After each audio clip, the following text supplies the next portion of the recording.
Good evening. It's almost 6, so good evening. I hope everybody's having a great day. It's a Monday, which is, Mondays. Ooh. Um, Yesterday, I spent a few hours with my biological dad again. I've been trying to do that more and more here recently because I think I need to. I think I need to spend more time with him so that I can talk to him and try to fix the relationship that we were basically denied because of my narcissistic mother. Um, I actually took my kids because he hadn't seen my children in years, and that's on me. Um, that's on me mostly because it wasn't until recently did I realize that my dad actually wanted a relationship. I've said that my mom is a narcissist, and she told me terrible things about my father my whole life. So I assumed that he was just this piece of shit man who didn't care that I existed, who didn't want to have a relationship with me, whatever. And I would assume that she just didn't tell him anything, or that she was just so mean to him, or hateful, like she is a lot of the times, that um, he he just didn't see a point in trying, and I'm not excusing that. I think that my dad should have probably tried harder, but I also realize out of some of the stuff that he's told me, he probably didn't know what was coming. My mom married my stepdad when I was 9, and not long after they got married, my biological father signed over his rights. Um, I realize now him actually signing over those rights kind of gave her the okay to tell me that, he doesn't want to have anything to do with you. Look what he did. He gave you away. I feel like that was the plan. As an adult, I feel like that was the plan. But as a kid, I had no choice but to believe my mother. And then I never saw my dad. So naturally, I just assumed what she was saying was true. Um, I talked to him about this, about how I was under the impression he wanted no relationship with me, and that's just how I lived. And I had my stepdad, who was a fantastic dad. He did a great job with me, but I'm now realizing he was probably lied to a lot too, and he probably didn't even realize it even now. Um, but I was talking to my dad, and he told me, he started explaining how the whole um, giving up his rights happened. And what I know about narcissism and what I know about my mother, I have no problem believing his story. None.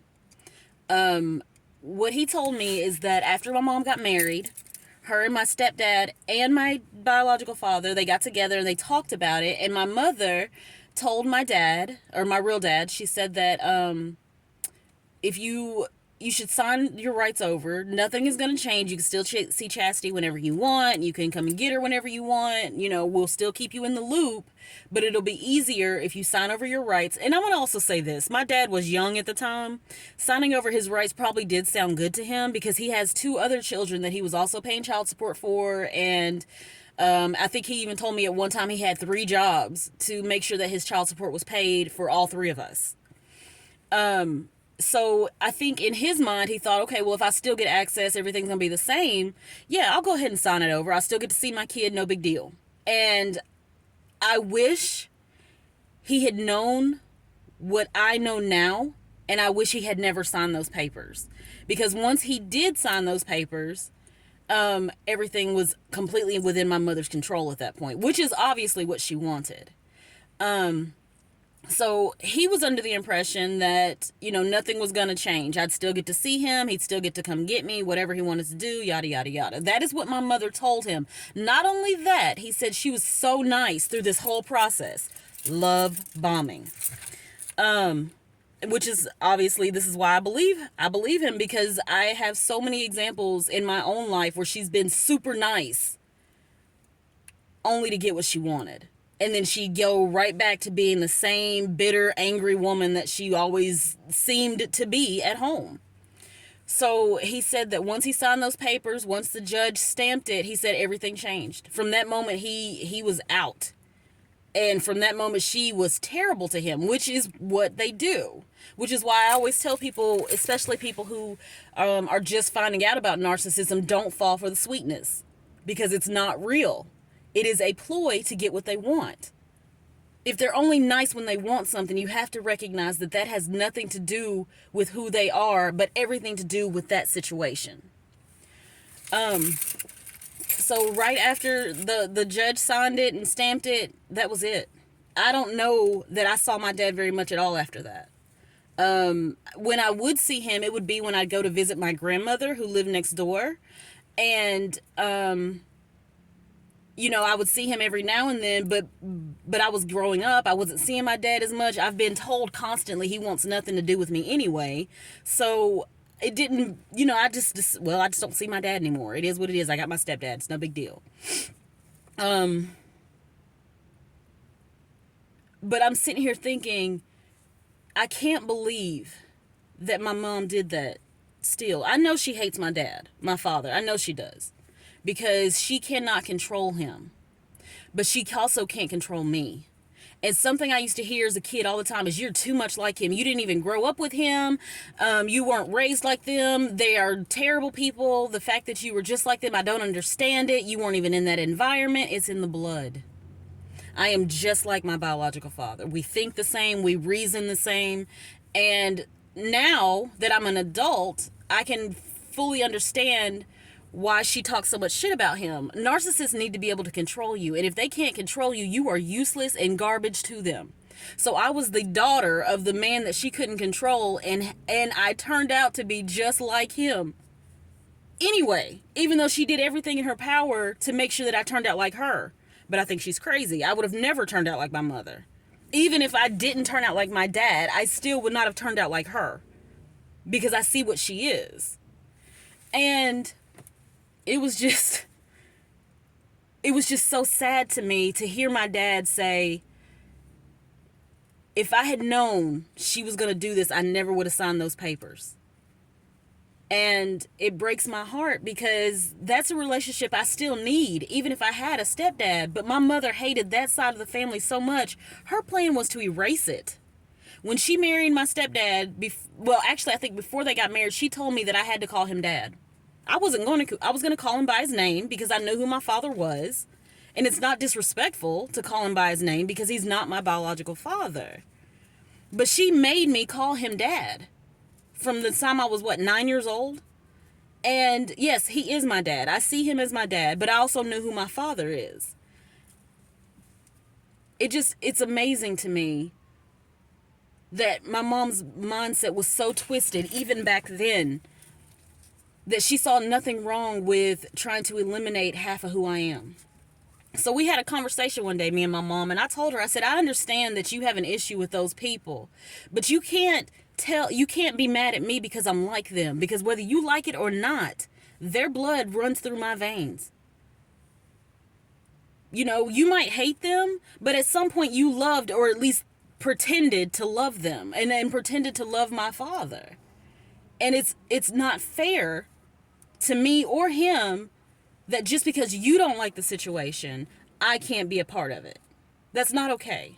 I don't like my ex-husband at all. Don't like him. He gets on my last nerve. Every time I have to see him or talk to him, it pisses me off. But I have never tried to erase him from my children's lives. They know who their daddy is. They can call him anytime they want. They can talk to him anytime they want. They can go see him anytime they want. I don't care. I don't want to see him.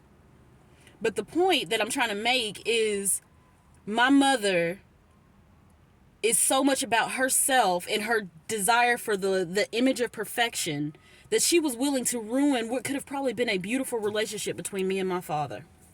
Just so she could present us as this family with my stepdad and brother and her and myself as this separate entity or separate group from the family that I actually belong to.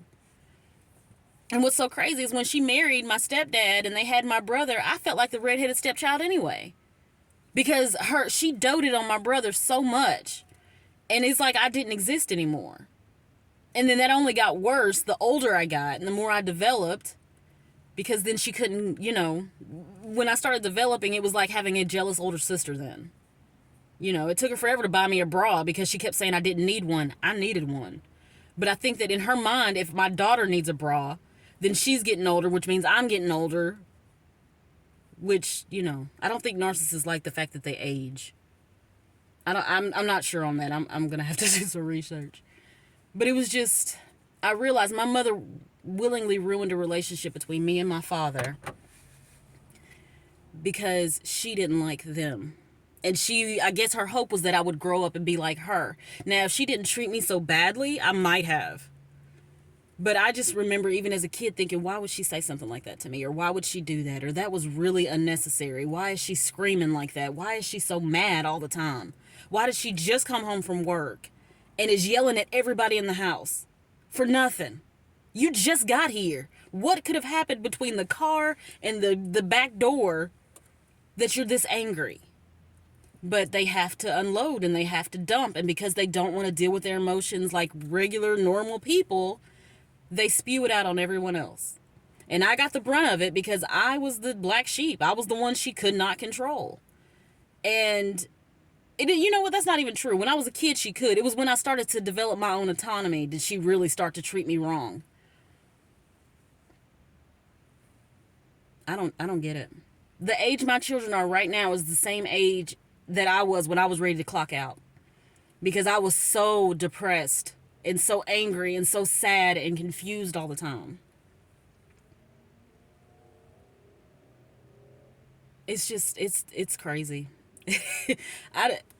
This laughing I'm doing, I don't know if that's nervousness, trauma, or just funny because I can't believe all the things I'm realizing now. I don't know.